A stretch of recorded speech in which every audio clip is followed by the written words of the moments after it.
কবিতা পড়ব, দুটোর মধ্যে একটা প্রাসঙ্গিকতা আছে।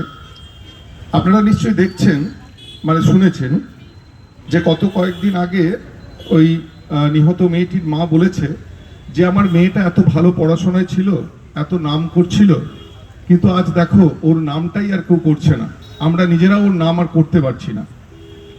এটা অনেক আইনি প্রশ্ন, তবে ব্যক্তিগতভাবে আমি মনে করি যে ধর্ষিতার লজ্জা পাওয়ার কিছু কারণ নেই। নাম যদি কারুর না করার কথা, লজ্জায় মুখ ঢেকে থাকার কথা, সেটা ধর্ষকের।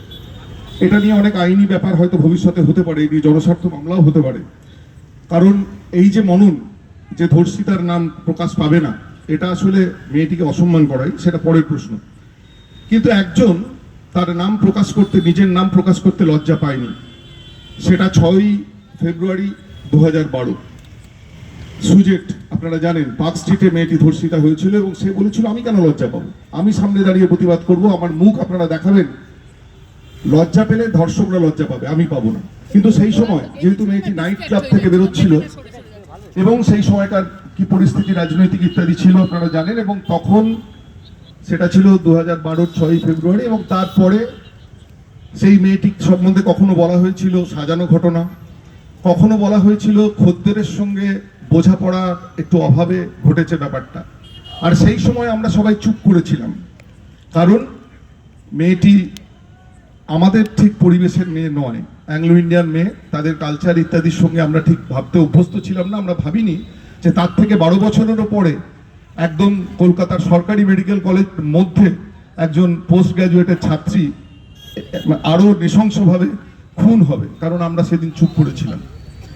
আমার প্রথম কবিতা, সেই মেয়েটি তখনও বেঁচে, পরে সুজেট মারা যায় অন্য ঘটনায়, এমনি অসুস্থ হয়ে। সেই আমার প্রথম কবিতাটি সেই সময় সুজেট যখন বেঁচে আছে তখন লেখা, আর পরবর্তী কবিতা একদম রিসেন্ট লেখা। প্রথম কবিতা মোমবাতি। এখনো মরিনি আমি, তাই তুমি উদ্ধত চাবুকে সাজানো ঘটনা বলে অনায়াসে পার পেয়ে যাও। খদ্দেরের সাথে নাকি ভাব হতে হতে আড়ির ছলনা জালে আমি অভিমানী, মনের প্রতিটি ক্ষত বারবার তীব্র কষাঘাতে ফালা ফালা করে দিয়ে জানি না কি আনন্দ যে পাও। আজ দেখি তুমি রাজপথে নিখুঁত আঁকটি কষে ঠিকঠাক বুঝে নিতে চাও কোনোভাবে দায়ী বলে দাগি হবে কিনা, না হলে হাতে নিরাপদ মোম তুলে নাও। বড়দিনটুকু ছুতে না পারা বিক্ষত মননে খুব ছোট দিন আর দীর্ঘতর রাত্রি বুকে নিয়ে মনে মনে বাবা ভাই প্রতিটি পুরুষকেই খদ্দের ভেবে চলি।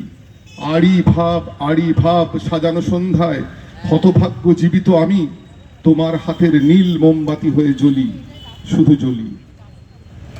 দেখবেন আজ কিন্তু সেই মোমবাতি আস্তে আস্তে মশালে পরিণত হচ্ছে, কারণ মোমবাতি কোনো প্রতিবাদের অস্ত্র হতে পারে না। আমার শেষ কবিতা এখন এই ঘটনার পরে, ছাতার মাথা কবিতার নাম। মাথার কাছে চাইতে গেছো ছাতার তুমি বিচার, কোন সে ছাতার স্পর্ধা কত মাথার চেয়ে দামি। চুপটি করে মালিক হাতে অস্ত্র হওয়াই রেওয়াজ, ছাতার মালিক বৃষ্টি ঢাকেন এবং ফাঁসান টামি শত্রু এলেন। এবং তুমি মালিক পায়ে পড়ে বলছো ছাতার বিচার করুন, খুন করেছে বেটা।